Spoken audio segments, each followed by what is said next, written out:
Est-ce qu'on peut faire un point sur la situation, s'il vous plaît? Oui, alors la situation, elle est bloquée aujourd'hui puisque le département a vendu le moulin, le département est gestionnaire du fleuve et dans les textes, il est bien marqué qu'il doit y avoir une servitude de marchepied, c'est-à-dire un passage de 3,25 m qui permet aux usagers du fleuve ou aux personnes qui sont soit des pêcheurs, soit des promeneurs, qui puissent passer à côté de ce moulin. Or aujourd'hui ce n'est plus possible parce qu'il y a un merlon de terre qui a été mis au milieu, la largeur n'est pas respectée et la passerelle qui est aussi propriété du fleuve et qui doit permettre aux techniciens de pouvoir intervenir.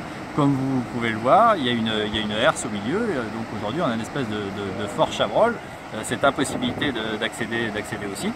Et ça, on ne peut pas laisser les choses en l'état. Donc, en concertation avec les maires, que ce soit le maire de Nersac, le maire de Fléac ou d'Inard, eh bien, on a intervenu, on a fait un certain nombre de procès-verbaux, on a envoyé des courriers, des mises en demeure. Et aujourd'hui, on est au bout des procédures que nous pouvions mener. Et donc, après avoir dressé un dernier procès-verbal, sous 10 jours, s'il n'y a pas rétablissement de la servitude de marchepied, eh bien, nous allons intervenir pour faire les travaux à la charge du propriétaire. En ce qui concerne la passerelle, ce sera plus long parce qu'il faudra que ça passe auprès du juge administratif. Et donc, quand on aura la décision du tribunal administratif, on va aussi démonter cette herse qui bloque le passage.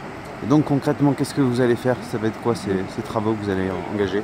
On va engager les travaux pour permettre de rétablir ce qu'on appelle les servitudes, c'est-à-dire le droit de passage qui aujourd'hui est interdit. Donc, on va faire appel à un artisan pour rétablir cette servitude. Et puis plus tard, quand on aura la décision sur le pont, on supprimera cette herse qui n'a aucune raison d'être. Est-ce que vous avez des contacts aujourd'hui avec le propriétaire?